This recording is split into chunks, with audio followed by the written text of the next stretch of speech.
భారత సర్వోన్నత న్యాయస్థానం సుప్రీంకోర్టు ఇచ్చినటువంటి జడ్జిమెంటు, అదే రకంగా 2008 మాలేగావ్ బాంబ్ బ్లాస్ట్ కేసు లోపల హిందువులను టెర్రరిస్టులుగా చిత్రీకరించాలని అప్పటి యూపీఏ 1 ప్రభుత్వం చేసినటువంటి కుటిల ప్రయత్నాలని కోర్టు తిప్పికొట్టించినటువంటి జడ్జిమెంట్, ఎన్ఐఏ స్పెషల్ కోర్టు ఇచ్చినటువంటి జడ్జిమెంట్. ఈ రెండు జడ్జిమెంట్లను కూడా భారతీయ జనతా పార్టీ పక్షాన స్వాగతిస్తా ఉన్నాం. సుప్రీంకోర్టు తెలంగాణలోని 10 మంది ఎమ్మెల్యేలు పార్టీ ఫిరాయింపులకు సంబంధించినటువంటి ఇచ్చిన జడ్జిమెంట్లో స్పీకర్ గారికి నిర్ణీతమైనటువంటి సమయాన్ని ఇచ్చి ఆ సమయం లోపల డిసిషన్ తీసుకోవాలని చెప్పడం జరిగింది. ఒకవేళ తీసుకోకపోతే ఏంది అనే ప్రశ్నకి మళ్ళీ సుప్రీంకోర్టుకి మళ్ళీ పోవాల్సినటువంటి పరిస్థితిని కల్పించింది. There is a little bit ambiguity, but we welcome the decision of the Honorable Supreme Court, and we hope that Speaker will take an appropriate decision within the stipulated period of 3 months. Supreme Court ni చెప్పినట్టు 3 నెలల వ్యవధి లోపల తెలంగాణ రాష్ట్ర శాసనసభ speaker గారు సరి అయినటువంటి నిర్ణయం తీసుకుంటారని, ప్రజల పక్షాన నిలబడతారని చెప్పి భారతీయ జనతా పార్టీగా మేము ఆశిస్తా ఉన్నాం. సో నిర్ణయం తీసుకోక పరిస్థితి లోపల ఏం చేయాలనేటువంటి అంశానికి వచ్చినప్పుడు 4 విభిన్నమైనటువంటి పాత్రల్ని పోషిస్తున్నటువంటి 4 యూనిట్స్ మధ్యలో జరిగేటువంటి ఒక సంఘర్షణగా దీన్ని చూడాల్సి వస్తుందేమో అనేటువంటి విషయాన్ని కూడా ఒకసారి అటు స్పీకర్ గారు ఇటు కోర్టులు రెండు కూడా ఆలోచించాల్సినటువంటి అవసరం ఉంది.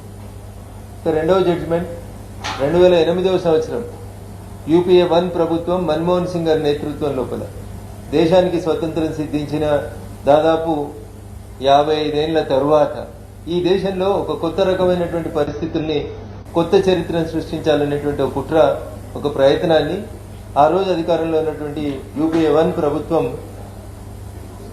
సోనియా గాంధీ, మన్మోహన్ సింగ్ల ప్రభుత్వం ఒక దుర్మార్గమైనటువంటి చర్యకు పాల్పడింది. ఆధారాలు లేకుండా అధికారంలో ఉన్నాం కాబట్టి ఎవరి మీద పడితే వాళ్ళ మీద ఏ కేసు అయినా పెట్టొచ్చని, ఏ రకమైనటువంటి ఇన్వెస్టిగేషన్ అయినా కొనసాగించవచ్చు అనేటువంటి అప్పటి అధికారులు చేసినటువంటి ప్రయత్నాన్ని ఈ రోజు మాలేగావ్ కోర్టు చాలా స్పష్టంగా కొట్టివేస్తూ, ప్రాపర్ ఎవిడెన్సెస్ లేవని, ఇన్వెస్టిగేషన్ సరి అయినటువంటి రీతిలో జరగలేదని, సాక్ష్యాలు ఆధారాల సేకరణ లోపల అప్పటి అధికారులు అలక్ష్యం, నిర్లక్ష్యం వహించిందని, కోర్టుకు పంపించినటువంటి శాంపిల్స్ ని కూడా సరి అయిన రీతిలో సేకరించలేదని చెప్పి ఎన్ఐఏ కోర్టు అభిప్రాయపడింది. ఈ దేశంలో మొట్టమొదటిసారిగా హిందువులని టెర్రరిస్టులుగా చూపించాలని కాంగ్రెస్ పార్టీ 2009 ఎన్నికల్లో లబ్ధి పొందడం, 2009లో జరగబోతున్నటువంటి పార్లమెంట్ ఎన్నికల్లో లబ్ధి పొందడానికి మొట్టమొదటిసారిగా అప్పుడున్నటువంటి కాంగ్రెస్ పెద్ద పెద్ద నాయకులను పిలువబడేటువంటి దిగ్విజయ్ సింగ్ గారు, చిదంబరం గారు, మన్మోహన్ సింగ్ గారు, సోనియా గాంధీ, రాహుల్ గాంధీ గారు, వీళ్ళంతా ఒక క్రమ పద్ధతిలో హిందువులని టెర్రరిస్టులుగా, కాషాయ టెర్రరిజం అనేటువంటి ఒక పదాన్ని తీసుకొచ్చి ఆ రోజు దేశవ్యాప్తంగా హిందువులని ఆర్గనైజ్ చేస్తున్నటువంటి సంఘాలన్నింటినీ కూడా బదనాం చేయాలనేటువంటి ఒక కుట్ర చేపట్టడం జరిగింది. సాధువులని, సంతులని, అమాయకులైనటువంటి కొంతమంది కల్నల్స్ ని కూడా దాంట్లో ఆర్డీఎక్స్ అప్లై చేసిరనేటువంటి పేరుతోటి నిర్దోషుల్ని దోషులుగా చిత్రీకరించి, మొదటి నుంచి కాంగ్రెస్ తన సమర్థన ముస్లింల వైపుకే ఉంటుందని, అది మాలేగావ్ కేసు అయినా, అది పహల్గావ్ కేసు అయినా, అప్పటి హోంమంత్రిగా పనిచేసినటువంటి చిదంబరం గారైనా, ఇప్పటి రాజ్యసభ సభ్యుడైన చిదంబరం గారి ఆర్గ్యుమెంట్ అయినా ఒకటే ఉంటుంది. పహల్గామ్లోనేమో వాళ్ళు పాకిస్తాన్కి వచ్చిరని చెప్పడానికి మీ దగ్గర ఏమైనా ఆధారాలు ఉన్నాయని అడుగుతారు చిదంబరం గారు. మాలేగావ్లో మాత్రం సాధ్వీలు లేకున్నా, కల్నల్లు లేకున్నా తీసుకొచ్చి ఏదో ఒక రకంగా రిమాండ్ చేయమని చెప్పి ఆ రోజున్నటువంటి పరిస్థితులలో కాషాయీకరణ జరుగుతుంది, ఈ దేశంలో కాషాయీకరణ ఉండొద్దంటే కాషాయం వేసుకున్న వాళ్ళందరినీ టెర్రరిస్టులుగా చూపించాలనేటువంటి ఒక కుట్రని ఈ రోజు మాలేగావ్ కోర్టు కొంత ఆలస్యమైనప్పటికీ 17 సంవత్సరాల తర్వాత జడ్జిమెంట్ వచ్చినప్పటికీ కూడా అందరినీ కూడా నిర్దోషులుగా ప్రకటించింది.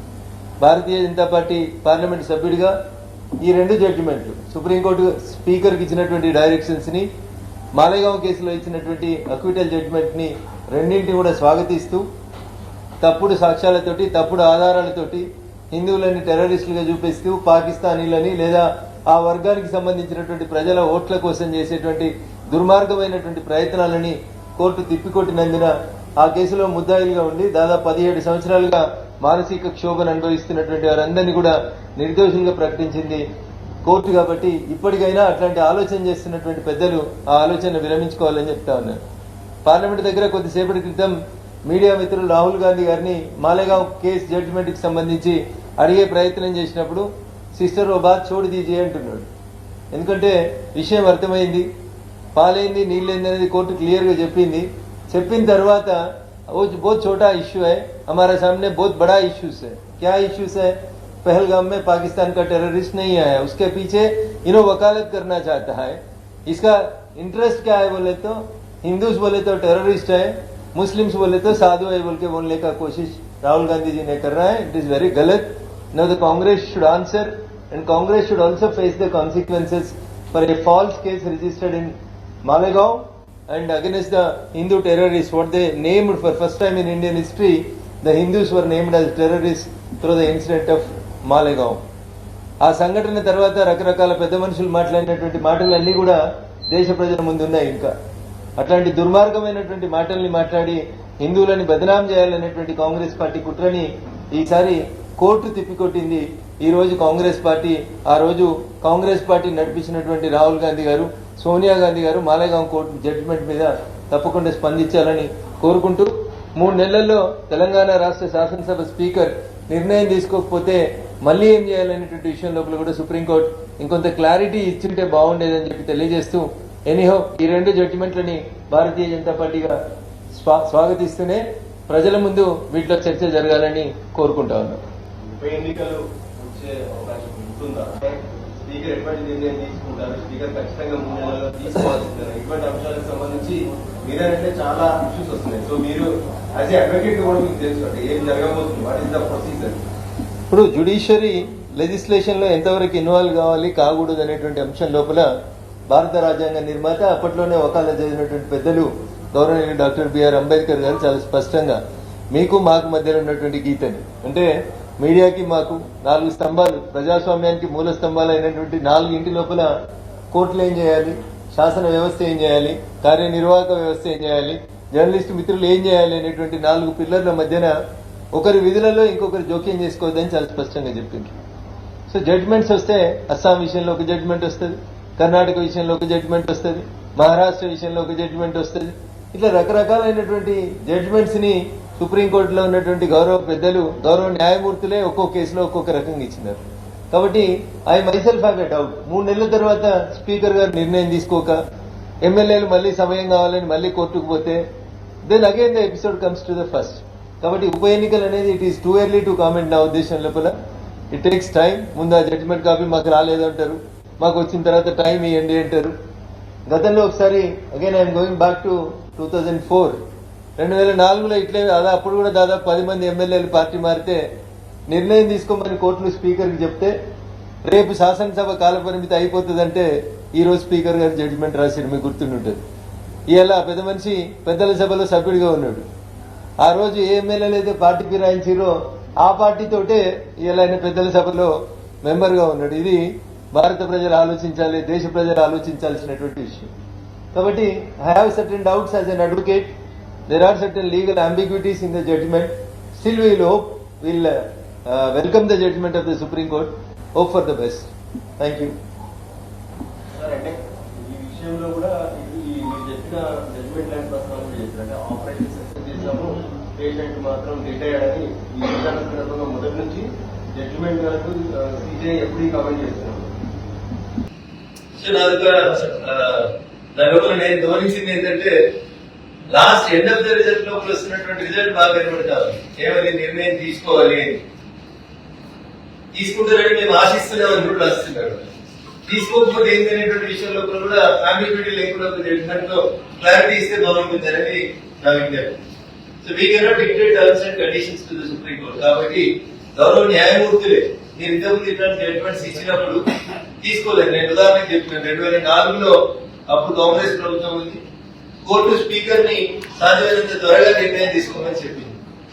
చివరికి నేను చెప్తాను కదా, అప్పటి స్పీకర్ ఇంకో 2 రోజులు అయితే శాసనసభ అయిపోతుంది అనేప్పటిదాకా నిర్ణయం తీసుకోకుండా అడ్వకేట్స్ వస్తున్నారు, కేసు ప్రజెంట్ చేస్తా ఉన్నారు. I have no other option except giving the adjustments అని చెప్పి ఇంకా 2 రోజులైతే శాసనసభ అయిపోయేదాకా దాన్ని దాటవేస్తూ వస్తుంది. కాబట్టి I hope and I welcome the judgement of the honourable Supreme Court. But అప్పుడే ఉప ఎన్నికలు వస్తాయా రావా అంటే వాళ్ళ జడ్జిమెంట్ లోనే ఉంది. Operation success patient died. I don't know the meaning of it. The honourable judges should tell it to the people. కానీ వాళ్ళ ఎమ్మెల్యే అంతా మాత్రమే ఉన్నారు, అభివృద్ధి కోసం రాజకీయాల కోసం వాళ్ళు మా దగ్గరికి వచ్చారని చెప్పి కర్ణాటక హైకోర్టు ఒక జడ్జిమెంట్ ఇచ్చింది. అందుకని నేను ఏమంటున్నాను, కర్ణాటక ఒక జడ్జిమెంట్, అస్సాం ఒక జడ్జిమెంట్, మహారాష్ట్రకు ఒక జడ్జిమెంట్, లేకపోతే ఇంకొక స్టేట్ కి ఇంకొక జడ్జిమెంట్ లేకుండా ఒక 5 జడ్జిలు 7 జడ్జిలో కూర్చొని ఎవరు గొప్ప ఎవరు పెద్ద, ఏ నిర్ణయాన్ని మనం ఎంతవరకు ఇన్వాల్వ్ కావచ్చు.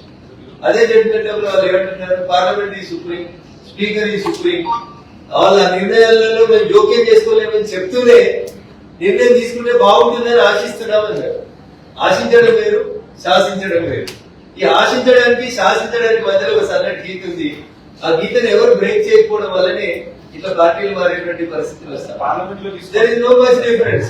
టీఆర్ఎస్ గెలిచినప్పుడు ఇదే కథ నడిచింది, కాంగ్రెస్ గెలిచినప్పుడు ఇదే కథ నడుస్తుంది. టీఆర్ఎస్ అధికారంలో ఉంటే కాంగ్రెస్ ఎమ్మెల్యేని టీఆర్ఎస్ లోకి తీసుకుంది, ఇక కాంగ్రెస్ అధికారంలో ఉంటే టీఆర్ఎస్ ఎమ్మెల్యేని కాంగ్రెస్ లోకి తీసుకుంది. అందుకనే తెలంగాణ సమాజానికి నేను చేసేటువంటి అప్పీల్ ఏంటంటే, ఇవి రెండు ఒక నారాయణకి బొమ్మ గొలుసులాంటి. అయితే పింక్ కలర్ లేకపోతే మూవన్నెల జెండా, మూవన్నెల జెండా తీసేసి ఒక ఆయన ఎంపీగా కూడా పోటీ చేసి పారేసి, టీఆర్ఎస్ పింక్ కలర్ తీసేసి మూవన్నెల జెండా మీద ఎంపీగా కూడా పోటీ చేసిండు 3 నెలలు కాకముందే. సో ఇట్లాంటి కేసులన్నా కొంత స్పష్టమైనటువంటి జడ్జిమెంట్ ఇంకొంచెం మెరుగ్గా రాసుంటే ఇంకా బాగుండేది. ప్రజలు ఒక పార్టీ మీద ఒక జెండా మీద గెలిపించినప్పుడు ఇంకో జెండాకు పోతే రేపు కోర్టులలో వేటు పడుతున్నటువంటి భయం లేనప్పుడు ఏమైతుంది? 5 ఏళ్లే కదా, చిన్న కోర్టు దగ్గర నుంచి పెద్ద కోర్టు దగ్గర అన్ని కోర్టుల్ని మేము ఏదో చేస్తాం అనుకునేటువంటి భావనలో వచ్చి ఎన్నుకోబడినటువంటి ప్రజాప్రతినిధులు బాగా రావాలంటే ఇట్లాంటి జడ్జిమెంట్స్ విషయంలో కూడా ఇంకొంత టైం తీసుకుని అయినా కానీ డైరెక్షన్స్ ఇస్తే బాగుంటుండే, వస్తే బాగుంటుండే, మంచి జరగాలని, తెలంగాణలో పార్టీకి రాయించినటువంటి ఎమ్మెల్యేల పట్ల స్పీకర్ తొందరగా నిర్ణయం తీసుకోవాలని, తీసుకుంటారని ఆశిస్తా ఉన్నాం. ఖచ్చితంగా నిర్ణయం తీసుకుంటే మీరు కోరుకున్నటువంటి ఉప ఎన్నికలు లేదా ప్రజలు ఆశించిన ఉప ఎన్నికలు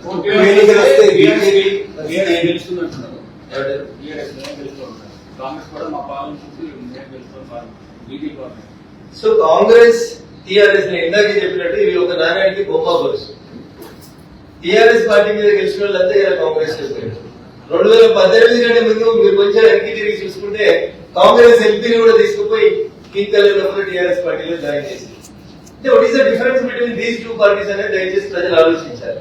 అది కాంగ్రెస్ అయినా టీఆర్ఎస్ అయినా ఎటు అధికారం ఉంటే అటు పోతాం అనుకునేటువంటి కొంతమంది వ్యక్తులకి ఇది ఒక గుణపాఠం కావాలంటే ఈ పార్టీ ఫిరాయించిన ఎమ్మెల్యే భవిష్యత్తులో ఏ గుర్తు మీద పోటీ చేసినా వాళ్ళు గెలుస్తారని నేను అనుకుంటలేను. ప్రజలు కూడా గెలిపియద్దు వాళ్ళని, సచ్చీలంగా ఉన్నటువంటి భారతీయ జనతా పార్టీని గెలిపియాలి, మేమే గెలుస్తాం, ఎక్కువ స్థానాలు మేమే గెలుస్తాం అనేటువంటి విశ్వాసం మాకుంది. ప్రజలు మార్పు కోరుకుంటున్నారు, తెలంగాణలో భారతీయ జనతా పార్టీ అధికారంలోకి రావాలని కోరుకుంటున్నారు. కాబట్టి ఎక్కువ స్థానాలు భారతీయ జనతా పార్టీ గెలుస్తుంది, ఆ ఇద్దరికి ప్రజలు గుర్పాటు చేస్తారు అనేటువంటి విశ్వాసం.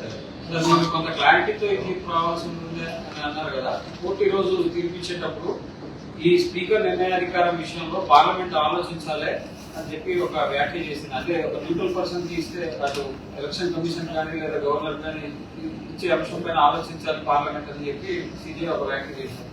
సో భారత పార్లమెంట్ ఈ దేశంలో ఏ చట్టాలు బాగుంటాయి, ఏ చట్టాలు బాగున్నాయని చట్టాలు చేసేటువంటి అవకాశాన్ని, అధికారాన్ని భారత పార్లమెంట్ కి ఇచ్చింది. సుప్రీంకోర్టు జడ్జి గారు కూడా అదే చెప్పినారు. ఖచ్చితంగా జడ్జిమెంట్ కాపీ వచ్చిన తర్వాత దాని మీద ఒక నిర్ణయాన్ని భారత ప్రభుత్వం తప్పకుండా ఆలోచిస్తుందని చెప్పి